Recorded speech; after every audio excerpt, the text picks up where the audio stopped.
वर्णिवेशरमणीय दर्शनम मंदहासरुचिराननाम्बुजं पूजितं सुरनरोत्तमैर्मुदा धर्मनंदनमहं विचिन्तये। असतो मा षड्गमय तमसो मा ज्योतिर्गमय मृत्युर्मा अमृतम गमय। ओम शांति शांति शांति। આજની જ્ઞાન સભાની અંદર પધારનારા બધા જ ભગવદ ભક્તોને વેદાંતાચાર્ય પુરાણ ઇતિહાસ આચાર્ય એમ એ ફિલોસોફી શાસ્ત્રી રાકેશભાઈના હેતપૂર્વક જય સ્વામિનારાયણ। ગયા વખતની જ્ઞાન સભા આપણે પૂર્ણ કરી ત્યારે એક ભગવદ ભક્તએ મને કહ્યું હતું કે શાસ્ત્રી, તમે થોડો કર્મની ઉપર માર્ગદર્શન આપો કે કર્મો કોને કહેવાય, અકર્મો કોને કહેવાય, વિકર્મો કોને કહેવાય, એ બાબતની અંદર થોડું જ્ઞાન આપો। તો આજે એ વ્યક્તિની જિજ્ઞાસા વૃત્તિને જોઈને થોડું આપણે કર્મ, અકર્મ અને વિકર્મની ઉપર પણ વિચારી લઈએ। પ્રથમ તો કર્મ એટલે શું?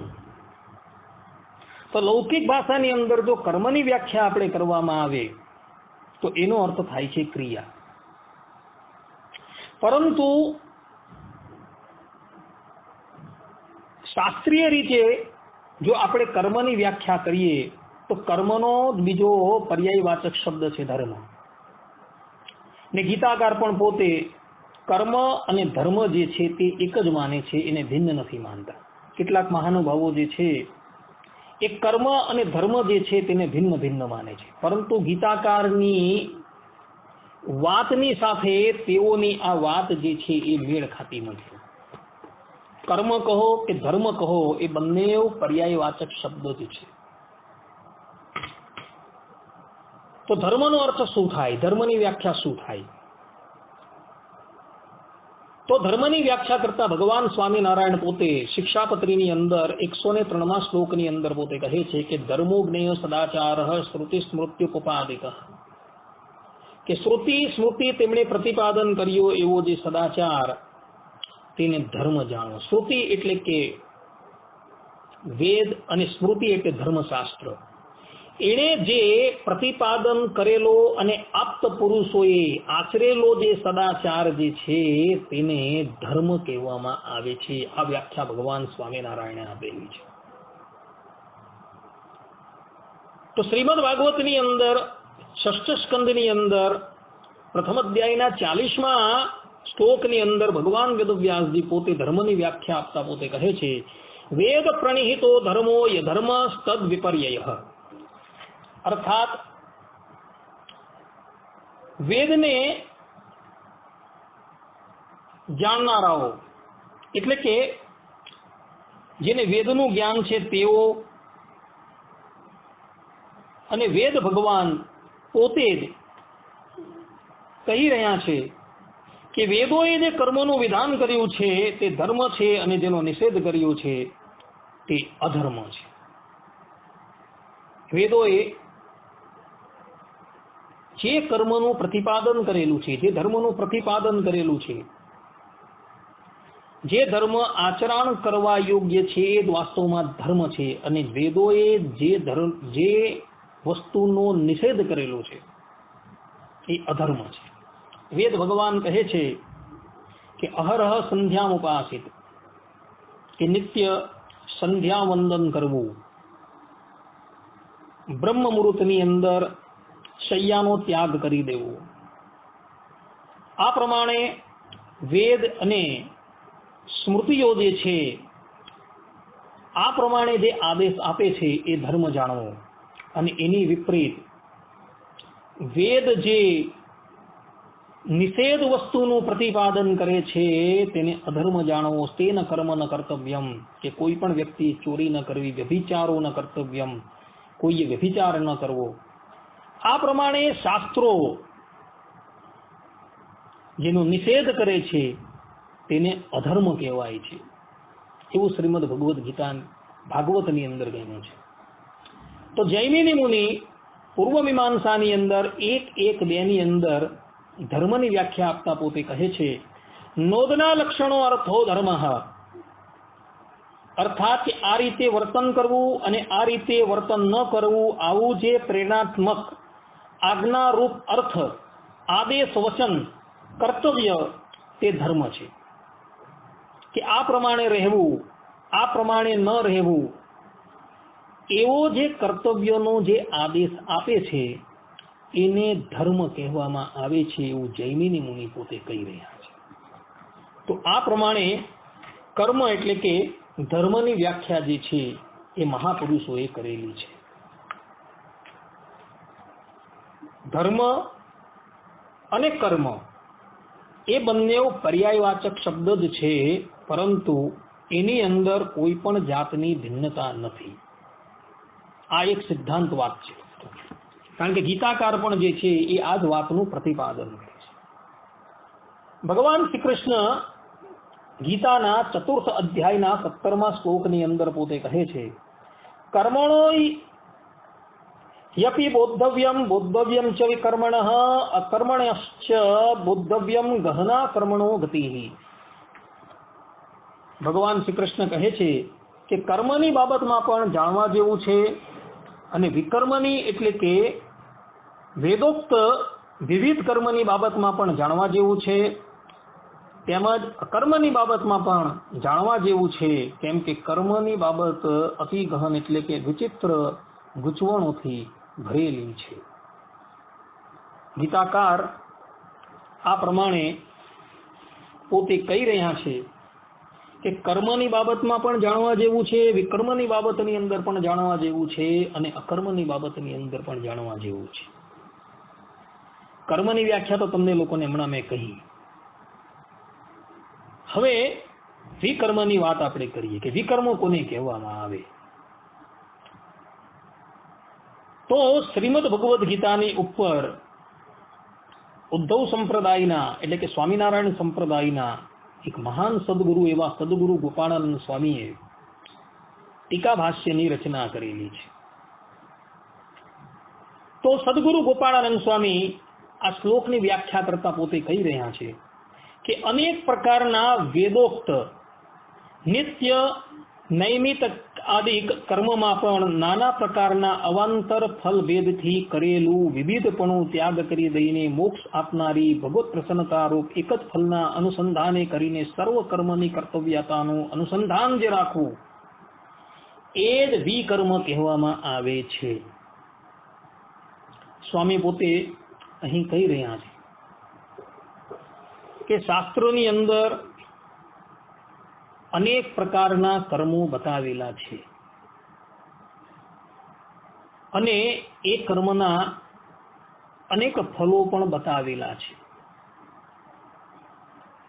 તો એ વિવિધ પ્રકારના જે કર્મો જે છે એ વિવિધ પ્રકારના કર્મો કરતા થકા પણ જે મનથી એ ફલનો ત્યાગ કરી દેવો એને વિકર્મ કહેવામાં આવે છે. એટલે કર્મણ્ય વાધિકારસ્તે માં ફલેષુ કદાચન, ગીતાની અંદર જે પ્રમાણે કહ્યું છે. ગીતાકાર શ્રીમદ ભગવદ્ ગીતાની અંદર 2ય અધ્યાયની અંદર જ 47મા અધ્યાયની અંદર આ વાત કરી રહ્યા છે કે તને તારું નિયત કર્તવ્ય કર્મ કરવાનો જ અધિકાર છે, પરંતુ તમે કર્મના ફલો પર અધિકાર નથી. એટલે વિવિધ પ્રકારના શાસ્ત્રોની અંદર જે પણ કર્મો બતાવેલા છે એ કર્મો કરતા થકા કેવલ ને કેવલ ઈશ્વરની પ્રસન્નતા પ્રાપ્ત કરવી અને એ કર્મનું ફલ જે છે તેની ઈચ્છા ન રાખવી એને જ વિકર્મ કહેવામાં આવે છે, એવું સદગુરુ ગોપાળાનંદ સ્વામી અહીં કહી રહ્યા છે. તો બીજા મહાનુભાવો જે છે એ વિકર્મની વ્યાખ્યા જે છે એ થોડી ભિન્ન પ્રકારે કરી રહ્યા છે. એ લોકો કહે છે કે વિકર્મ એટલે શું? તો વિકર્મ એટલે વિવિધ પ્રકારના કર્મ કે એક વ્યક્તિને જે કર્મ કરવાનું કહ્યું હોય એ જ કર્મ બીજા વ્યક્તિને કરવાનું ન કહ્યું હોય તો એને કહેવામાં આવે વિકર્મ. એટલે કે એક પ્રાણી માટે જે ધર્મ છે એ બીજા પ્રાણીને માટે અધર્મ કહેવાય, એને જ કહેવામાં આવે છે વિકર્મ. દ્રષ્ટાંત તરીકે પશુ જે છે એ પશુઓનો આહાર શું, કે જે હિંસાત્મક પ્રવૃત્તિ કરનારા પશુઓ છે તેની વાત છે. તો એ લોકોનો આહાર છે માંસ છે, તો એને માટે એ ધર્મ છે, પરંતુ એ મનુષ્યને માટે અધર્મ છે. કારણ કે શાસ્ત્રો કહે છે કે આપતકાળની અંદર પણ ક્યારે યજ્ઞનું શ્રેષ્ઠ હોય તો પણ એ માંસ ક્યારે પણ ગ્રહણ ન કરવું, સ્પષ્ટ રૂપે આદેશ કરવામાં આવેલો છે. તો પશુને માટે જે ધર્મ થયો તે મનુષ્યને માટે અધર્મ થઈ ગયો. બ્રાહ્મણનો ધર્મ શું છે? તો વ્યાકરણની ઉપર એટલે કે અષ્ટાધ્યાયી પર જે મહાભાષ્ય રચનારા પતંજલિ મુનિ જે છે એ મહાભાષ્યની અંદર પોતે કહી રહ્યા છે કે બ્રાહ્મણે ઈચ્છા ન હોય છતાં પણ ચારેય વેદો તેના અંગ સહિત ભણવા, આવી એની આજ્ઞા કરવામાં આવેલી છે. તો બીજી બાજુ શાસ્ત્રો એટલે કે શ્રીમદ ભાગવત તથા મનુસ્મૃતિ ઇત્યાદિ શાસ્ત્રો જે છે એ શૂદ્રને વેદ ભણવાનો નિષેધ કરે છે. એટલે વેદ ભણવો એ બ્રાહ્મણ, ક્ષત્રિય અને વૈશ્ય માટે જરૂરી છે, એ એનો ધર્મ છે. પરંતુ શૂદ્રને માટે કે જે એક જ મનુષ્ય વર્ગની અંદર છે છતાં પણ શૂદ્રને માટે એ વેદ ભણવાની આજ્ઞા શાસ્ત્ર નથી આપતા, તો શૂદ્રને માટે એ નિષેધ કરે છે. તો એક જ મનુષ્યની જાતિની અંદર રહેલા બ્રાહ્મણને માટે, ક્ષત્રિયને માટે અને વૈશ્યને માટે વેદ ભણવો જરૂરી છે એવું શાસ્ત્ર આજ્ઞા કરે છે. આ એને માટે ધર્મ છે. અને શૂદ્રને વેદ ભણવાની આજ્ઞા એ જ શાસ્ત્ર ના પાડે તો શૂદ્રને માટે આ ધર્મ છે. હવે બ્રાહ્મણો હોય, ક્ષત્રિય હોય અને વૈશ્ય હોય, એ જો વેદ ન ભણે તો એને માટે એ અધર્મ થઈ જાય. અને શૂદ્ર જે છે જેને વેદ ભણવાની આજ્ઞા નથી છતાં પણ જો વેદ ભણે તો એને માટે એ અધર્મ થઈ જાય. એટલે એકને માટે જે ધર્મ હોય તે બીજાને માટે અધર્મ કહેવાય,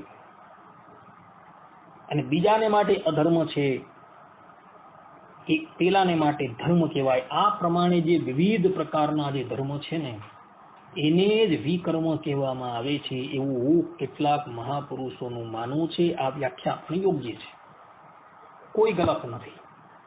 પરંતુ સદગુરુ ગોપાળાનંદ સ્વામી અહીં ટીકા ભાષ્યની અંદર આ પ્રમાણેની વ્યાખ્યા આપે છે કે કેવલ ને કેવલ પરબ્રહ્મ પરમાત્મા શ્રીમદ નારાયણને પ્રસન્ન કરવા માટે શાસ્ત્રોની અંદર જે કર્મો બતાવેલા છે એ કર્મ કરવા અને એના ફળની ઈચ્છા ન રાખવી એને કહેવામાં આવે છે વિકર્મ. આ પ્રમાણે વિકર્મની વ્યાખ્યા સદગુરુ ગોપાળાનંદ સ્વામી આપેલી છે. હવે અકર્મની વાત આપણે કરીએ કે અકર્મો કોને કહેવાય. તો અકર્મ ની વ્યાખ્યા જે છે એ વ્યાખ્યા કરતા સદગુરુ ગોપાળાનંદ સ્વામી પોતે કહી રહ્યા છે કે આત્મા અવલોકનમાં સાધનભૂત એવું જે જ્ઞાન રહેલું છે એમ જે પુરુષ જુએ છે તથા અકર્મમાં એટલે કે જ્ઞાનમાં કર્મ રહેલું જુએ છે, એટલે કે આત્મ સાક્ષાત્કાર કરવામાં સાધનરૂપ એવા જ્ઞાન યોગમાં જે પુરુષ કર્મ કર્તવ્ય રૂપે અર્થાત વર્ણાશ્રમના ધર્મ રૂપે પ્રાપ્ત અને દેહ યાત્રા નિમિત્તે પ્રાપ્ત થયેલું જુએ છે તેને અકર્મ કહેવામાં આવે. સીધો સાદો અર્થ કરીએ તો નિષ્કામ જે કર્મ જે છે એને જ અહીં અકર્મ કહેલું છે. અર્થાત કે કોઈ પણ કર્મ કરવાની અંદર ફળની ઈચ્છા ન રાખવી એવું જે જ્ઞાન જે છે તેને જ અકર્મ કહેવામાં આવેલું છે. કર્મણ્ય વાધિકારસ્તે મા ફલેષુ કદાચન. ભગવાન ગીતાની અંદર દ્વિતીય અધ્યાયની અંદર 47મા શ્લોકની અંદર પોતે અર્જુનને કહે છે કે તને તારું નિયત કર્તવ્ય કર્મ કરવાનો જ અધિકાર છે, પરંતુ તને કર્મના ફલો પર અધિકાર નથી. એટલે કર્મને કરવાનું જ છે. નિષ્કામ ભાવે એ કર્મને કરવાનું છે, પરંતુ એના ફલની ઈચ્છા રાખવાની નથી. તેને અકર્મ કહેવામાં આવે. આવું જે જ્ઞાન જે છે ને એને જ અકર્મ કહેવામાં આવે છે. તો બીજા કેટલાક મહાનુભાવો જે છે એ લોકો અકર્મની વ્યાખ્યા જે છે એ ભિન્ન પ્રકારે કરે છે. એ લોકો કહે છે કે કર્મનો સ્વરૂપથી જ ત્યાગ કરી દેવો એ જ વાસ્તવની અંદર અકર્મ છે. એટલે કે શરીરથી કોઈ પણ ક્રિયા ન કરવી, વાણીથી કોઈ પણ ક્રિયા ન કરવી, મનથી પણ કોઈ ક્રિયા ન કરવી, એવું જે છે તેને કહેવામાં આવે છે અકર્મ. પરંતુ આ વ્યાખ્યા જે છે એ ગીતાકારથી સંપૂર્ણપણે વિરુદ્ધ દેખાય છે. કારણ કે શ્રીમદ ભગવદ્ ગીતાના 3ય અધ્યાયના 5મા શ્લોકની અંદર ભગવાન પોતાના શ્રીમુખે જ પોતે કહે છે કે પ્રત્યેક વ્યક્તિને તેણે ભૌતિક પ્રકૃતિથી દ્વારા મેળવેલા ગુણો અનુસાર વિવશ થઈને કર્મ કરવું જ પડે છે. નહીં કશ્ચિત ક્ષણમપી જાતું તિષ્ઠતિ અકર્મકૃત. કે કોઈ મનુષ્ય એક ક્ષણ માટે પણ કર્મ કર્યા વગર રહી શકતો નથી. એટલે કોઈ વ્યક્તિ એવું વિચારે કે મારે કોઈ પણ કર્મ કરવું નથી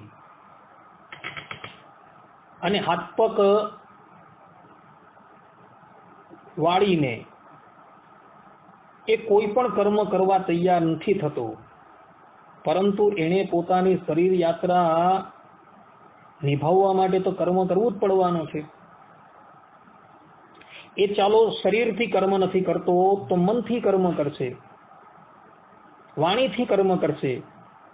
કોઈ કહે કે ભાઈ વાણીથી એ કર્મ કરવાનું બંધ કરી દીધું તો મનથી કર્મ કરશે. કારણ કે એક ક્ષણ માટે પણ કર્મ કર્યા વગર મનુષ્ય રહી શકતો જ નથી. ગીતાકાર પોતે કહી રહ્યા છે. એટલે કેટલાક મહાનુભાવો એવો જે અર્થ કરી રહ્યા છે કે અકર્મ એટલે શું? તો ભાઈ સમસ્ત કર્મનો જે ત્યાગ કરવો તેને જ અકર્મ કહેવાય. પરંતુ આ વ્યાખ્યા જે છે એ ગીતાકારની દ્રષ્ટિએ ઉચિત નથી. મહાભારતનું પ્રમાણ કેટલાક મહાનુભાવો આપે છે કે મહાભારતના શાંતિ પર્વની અંદર નારદજી પોતે સુખદેવજી પ્રત્યે કહ્યું છે કે ત્યજ ધર્મમ ધર્મમ ચ ઉભે સત્યાનૃતે ત્યજ ઉભે સત્યાનૃતે ત્યક્ત્વા યેન ત્યજસી તત્યજ. આ શ્લોકનું પ્રમાણ આપીને પોતે કહે છે કે આ શ્લોકની અંદર જે પ્રમાણે ધર્મ અધર્મ સત્ય અસત્ય બધાનો જ ત્યાગ કરવાનો કહ્યો છે. એટલે કર્મનો જે સ્વરૂપથી ત્યાગ કરી દેવો એ જ વસ્તુતા એ અકર્મ છે. પરંતુ એ લોકોને એ વાતની ખબર નથી કે ભાઈ તમે તમારો જે આ અર્થ કરો છો ને એ સંપૂર્ણપણે ભૂલ ભરેલો છે. ભગવાન સ્વામિનારાયણ લોયાના 15મા વચનામૃતની અંદર આ જ શ્લોક ટાંકે છે અને એનો અર્થ કરતા પોતે કહે છે કે જ્યારે મુમુક્ષુ આત્મવિચાર કરવા બેસે ત્યારે તેને આડા જે ધર્મરૂપ અથવા અધર્મરૂપ, સત્યરૂપ, અસત્યરૂપ જે સંકલ્પો આવે તેનો ત્યાગ કરીને અને જે વિચારે કરીને એને તજે છે તે વિચારનો પણ ત્યાગ કરીને બ્રહ્મરૂપે રહેવું, પણ દેહ કરીને ધર્મરૂપ નિયમોનો ત્યાગ કરવો કહ્યો નથી. અર્થાત કે મનુષ્ય જે છે એ જ્યારે ધ્યાન કરવા માટે બેઠેલો હોય અને ધ્યાનની અંદર જે સંકલ્પ થાય એ સંકલ્પ જે છે એ કેટલાક ધર્મરૂપ હોય છે, કેટલાક અધર્મરૂપ હોય છે, કેટલાક સત્યરૂપ હોય છે, કેટલાક અસત્ય રૂપ છે. એ બધા સંકલ્પો જ્યારે આવે છે ત્યારે એ બધા સંકલ્પોને ત્યાગ કરીને કેવલ ને કેવલ પરબ્રહ્મ પરમાત્માના સ્વરૂપની અંદર જ મનને જોડી દેવું. અને એ સત્ય છે, અસત્ય છે, તથા ધર્મ છે, અધર્મ જે છે એવા જે સંકલ્પો જે થાય અને એ સંકલ્પોને ત્યાગ કરવા માટે આપણે જે વિચાર કરતા હોઈએ વિચારનો પણ ત્યાગ કરીને કેવલ ને કેવલ પરબ્રહ્મ પરમાત્માના સ્વરૂપનું જે ચિંતન કરવામાં આવે એ જ આ શ્લોકનો અર્થ થાય છે એમ ભગવાન સ્વામિનારાયણ કહે છે. પરંતુ સ્વરૂપથી એ કર્મનો ત્યાગ કરવાનો ક્યારેય પણ શાસ્ત્રો કહેતો જ નથી. એટલે જે મહાત્માઓ એવું કહે છે કે કર્મનો સ્વરૂપથી જ ત્યાગ કરી દેવો એ અર્થ યોગ્ય નથી. પરંતુ એ જે કર્મ કરવામાં આવે એ કર્મના જે ફલ છે એ ફલનો ત્યાગ કરી દેવો એ જ વાસ્તવિક છે, બીજું નથી. કર્મના ફલનો જે ત્યાગ કરવો, પરંતુ સ્વરૂપથી ક્યારેય પણ કર્મનો ત્યાગ કરવાનો નથી. ભગવાન શ્રી કૃષ્ણ પોતે કહી રહ્યા છે કે કોઈ પણ મનુષ્ય એક ક્ષણ માટે પણ કર્મ કર્યા વગર રહેતો નથી. અને ભગવાન પોતે જ ગીતાની અંદર અર્જુન પ્રત્યે કહે છે કે હું પોતે પણ નિરંતર કર્મની અંદર પ્રવૃત્ત રહું છું. જો હું કર્મનો ત્યાગ કરીને બેસી જાઉં તો યદ યદ આચરતિ શ્રેષ્ઠ તત્તત એવ ઇતરે જનઃ, અર્થાત કે મારું જોઈને, એટલે કે આ શ્રી કૃષ્ણ જે છે એ સાક્ષાત પરબ્રહ્મ પરમાત્મા શ્રીમદ નારાયણ છે, એ જો કર્મ કરતા નથી તો આપણે કર્મ કરવાની શું જરૂર છે એમ વિચારીને બધા જ કર્મનો ત્યાગ કરી દે. એટલે કહેવાનું તાત્પર્ય એ છે કે કર્મનો સ્વરૂપથી ત્યાગ કરવાનો નથી, પરંતુ કોઈ પણ શાસ્ત્ર વિહિત જે કર્મ કરવામાં આવે છે એના ફલનો ત્યાગ કરવાનો છે. એટલે જે મહાનુભાવો અકર્મનો અર્થ એવો કરે છે કે ભાઈ સ્વરૂપથી જ કર્મનો ત્યાગ કરી દેવો, જો એ અર્થ કરવામાં આવે તો પરસ્પર શાસ્ત્રોની સાથે બહુ વિરોધ આવી જાય છે. માટે શાસ્ત્રોની અંદર જે પ્રમાણે જે આશ્રમને, જે વર્ણને જે કર્મ કરવાના કહ્યા છે એ પરમપિતા પરબ્રહ્મ પરમાત્માની આજ્ઞા માનીને શ્રુતિ સ્મૃતિ મમેવ આજ્ઞા વિચ્છિદ્ધિ મમ દ્રોહી વરાપુરાણની અંદર કહ્યું છે કે શ્રુતિ અને સ્મૃતિ જે છે એ મારી જ આજ્ઞા છે અને આજ્ઞાનું ઉલ્લંઘન કરનાર મારો દ્રોહી છે. આ પ્રમાણે જે વરા ભગવાને કહ્યું છે તે પ્રમાણે ચારેય વર્ણોએ પોતપોતાના આશ્રમની અંદર રહીને એ વિહિત કર્મનું આચરણ કરવું અને નિષેધ કર્મનો ત્યાગ કરવો, અને એ કર્મ કરતા થતા પણ કોઈ પણ જાતના ફળની ઈચ્છા ન રાખવી, એ જ વાસ્તવિક ધર્મ છે ભક્તો. કારણ કે કર્મના ફળની જો ઈચ્છા રાખો તો પછી એ કર્મ જે છે તે પણ બંધનરૂપ થશે. કારણ કે મનુષ્ય જ્યાં લગીન પાપ રૂપી કરેલા કર્મો અને પુણ્ય રૂપે કરેલા કર્મ એ બંનેનો જ્યાં લગીન ત્યાગ ન કરે, એના ફળનો ત્યાગ ન કરે, અને કર્મની બેલેન્સ જે કહેવામાં આવે, કર્મની જે રાશિ જે છે એ જ્યાં લગીન શૂન્ય ન કરે ત્યાં લગીન આ સંસારમાંથી ક્યારેય પણ મુક્ત થતો નથી.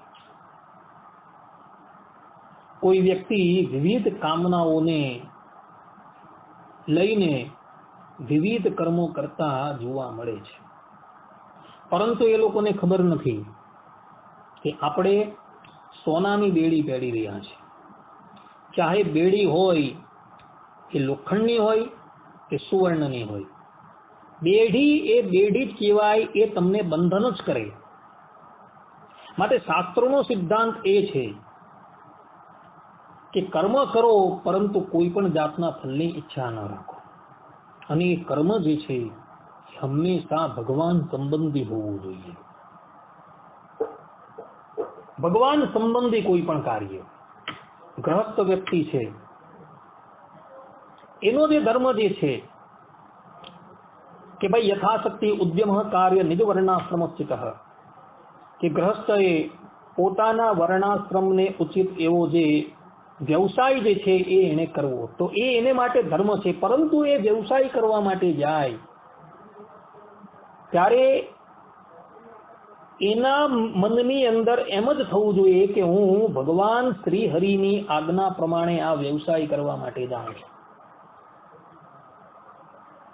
એ કોઈ પણ કાર્ય કરે એની અંદર ભગવાનનું અનુસંધાન હોવું જોઈએ, કે શાસ્ત્રોની અંદર જે પ્રમાણે ભગવાને કહ્યું છે તે જ પ્રમાણે હું આ કાર્ય કરું છું, તો એ કાર્ય જે છે એ પણ એની ભક્તિ થઈ જશે, ભાગવત ધર્મ થઈ જશે. પછી એ વ્યક્તિ ગમે એટલો પ્રવૃત્તિની અંદર રહેતો હશે, પરંતુ એના મનની અંદર એક જ અનુસંધાન હોય કે મારા આ આરાધ્ય દેવે મને આ આજ્ઞા કરેલી છે અને એ આજ્ઞા મુજબ હું આ કાર્ય કરું છું, તો એ પણ ભાગવત ધર્મ થઈ જશે. કારણ કે એની અંદર ભગવાન શ્રીમન નારાયણની આજ્ઞાનું અનુસંધાન આવી ગયું, અને એ કાર્ય કરવા છતાં એની અંદર ફળની કોઈ પણ ઈચ્છા એ વ્યક્તિને ન હોય, તો એ એનું નિષ્કામ કર્મ થઈ ગયું. કહેવાનું તાત્પર્ય એ છે કે કોઈ પણ કર્મ કરો, ચાહે ગ્રસ્ત હોય ચાહે ત્યાગી હોય, એની અંદર પરબ્રહ્મ પરમાત્માની આજ્ઞાનું અનુસંધાન જો લાવવામાં આવે ને, તો એ કર્મ જે છે એ ભાગવત ધર્મ ભક્તિરૂપ થઈ જાય છે. ભક્તિ એટલે એવું કેટલાક લોકો સમજે છે કે ભાઈ એકાંતની અંદર બેસીને માળા ફેરવવી, ધ્યાન કરવું એ ભક્તિ છે. ના ભક્તો, એ ભક્તિ નથી. જેની અંદર ભગવાનનું અનુસંધાન આવી જાય, જે કર્મની અંદર, જે ક્રિયાની અંદર ભગવાનનું અનુસંધાન આવી જાય, ભગવાનની આજ્ઞા ભળી જાય, એ જ ભક્તિ છે. અને એ ભક્તિને જ ભાગવત ધર્મ કહેવામાં આવે છે. મનુષ્યએ જીવનની અંદર હંમેશા આ ભાગવત ધર્મનું જ અનુસંધાન કરવું જોઈએ, કોઈ પણ ક્રિયા એ કરતો હોય. શાસ્ત્રોની અંદર ગ્રહસ્થને સંતતિ ઉત્પત્તિ કરવાની પણ આજ્ઞા આપેલી છે. ભગવાન શ્રી કૃષ્ણ શ્રીમદ ભગવદ ગીતાની અંદર 10મા અધ્યાયની અંદર પોતે કહે છે કે ધર્મયુક્ત કામ એ મારી વિભૂતિ છે. કામને દેવ કીધેલો છે, એક બાજુ શત્રુ પણ કીધેલો છે. દેવ ક્યારે થાય? કે જ્યારે ગ્રસ્ત જે છે એ શાસ્ત્રોની મર્યાદા જે પ્રમાણે બંધેલી છે તે મર્યાદામાં રહીને કેવલ ને કેવલ વંશની વૃદ્ધિ કરવા માટે અને પોતા પછી પોતાના પૂર્વજોનું પિંડદાન તર્પણ ક્રિયા યથાર્થ રૂપે ચાલતી રહે એટલે માટે જો એ સંતતિની ઉત્પત્તિ કરતો હોય, તો એ ધર્મયુક્ત કામની અંદર એ ભગવાન રહેલા છે. તો એ કામ છે એ દેવનું રૂપ ધારણ કરે. પરંતુ કેવલ ને કેવલ પોતાની ઇન્દ્રિયોની તૃપ્તિ કરવા માટે જો વિષયને ભોગવતો હોય, તો એ જ કામદેવ જે છે એ તમારો શત્રુ થઈ જાય. શ્રુતિની અંદર ને સ્મૃતિની અંદર પ્રજો ઉત્પત્તિ કરવાની ગ્રસ્તને આજ્ઞા આપેલી છે, અને શાસ્ત્રોની મર્યાદાની અંદર રહીને જો એ પ્રજાની ઉત્પત્તિ કરતો હોય, તો એને માટે પણ એ ભાગવત ધર્મ કહેવામાં આવેલો છે. એટલે શ્રુતિ અને સ્મૃતિ ભગવદ આજ્ઞા છે. ભગવાનની આજ્ઞા અંદર અનુસંધાન થઈ જાય છે એટલે એ પણ ભાગવત ધર્મ થઈ જાય છે. તેમ વ્યવસાયની અંદર પણ આ જ વસ્તુ છે. જીવનની દરેક ક્રિયાની અંદર જો ભગવાન એ ક્રિયાની અંદર ભળી જાય,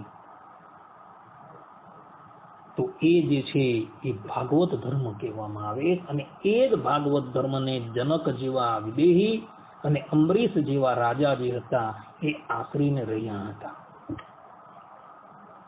જનક રાજાનું દ્રષ્ટાંત ભગવાન સ્વામિનારાયણે વચનામૃતમાં પણ આપેલું છે અને ગીતાકારે ગીતાની અંદર પણ આપેલું છે.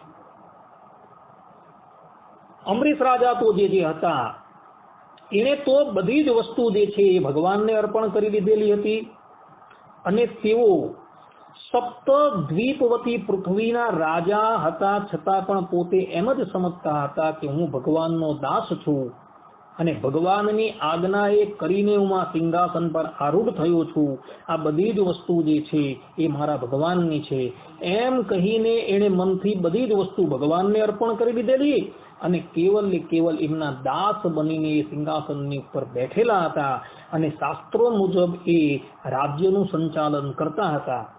પરંતુ એની બધી જ ક્રિયાની અંદર કેવલ ને કેવલ પરબ્રહ્મ પરમાત્મા ભળેલા હતા એટલે એની બધી જ ક્રિયા જે હતી એ નિર્ગુણ થઈ ગઈ, કારણ કે ભગવાનનો અંદર આવેશ એટલે કે ભગવાનની આજ્ઞાનું અનુસંધાન હતું. અમરીશ રાજા સપ્ત દ્વીપવતી પૃથ્વીના રાજા હતા એટલે કે સમસ્ત વિશ્વના રાજા હતા. છતાં પણ એને ક્યારેય પણ પોતાના મનની અંદર એવું અનુસંધાન થતું ન હતું કે આ રાજ્યને બધું મારું છે. એ બધી જ વસ્તુ એમણે ભગવાનને અર્પણ કરી દીધી. જનક રાજાનું પણ આવું જ હતું કે એ પણ પોતે રાજ્યાસનની ઉપર બિરાજમાન હતા છતાં પણ આત્મા અને અનાત્માના વિવેકથી સંપન્ન હતા. અખંડ તેઓના મનની અંદર આત્મા અનાત્માનો વિવેક દ્રઢ થઈ ગયો હતો અને એને લઈને એ કર્મ કરવા છતાં પણ એના ફલની કોઈ પણ ઈચ્છા રાખતા ન હતા અને રાજ્યની અંદર રહેવા છતાં વિદેહ એટલે કે દેહથી રહિત થઈ ગયા હતા. આ બંને જણના દ્રષ્ટાંતો જે છે એ અનુસંધાન કરવા યોગ્ય છે. એટલે ગ્રહસ્થ પુરુષ જે છે એ લોકોએ ક્યાં તો અંબરીશ રાજાના મતને અપનાવવા યોગ્ય છે અથવા તો જનક રાજાના મતને અપનાવવા યોગ્ય છે. અંબરીશ રાજાની જેમ સમસ્ત વસ્તુ જે છે એ કેવલ ને કેવલ મનથી ભગવાનને અર્પણ કરી દેવું અને પોતે કેવલ ને કેવલ ભગવાનના સેવક છીએ અને ભગવાને જે પ્રમાણે કહ્યું છે તે પ્રમાણે હું કરું છું એવું અનુસંધાન રાખતા થતા કર્મ કરો તો એ કર્મ પણ જે છે એ ભાગવત ધર્મના રૂપમાં પરિણિત થઈ જશે.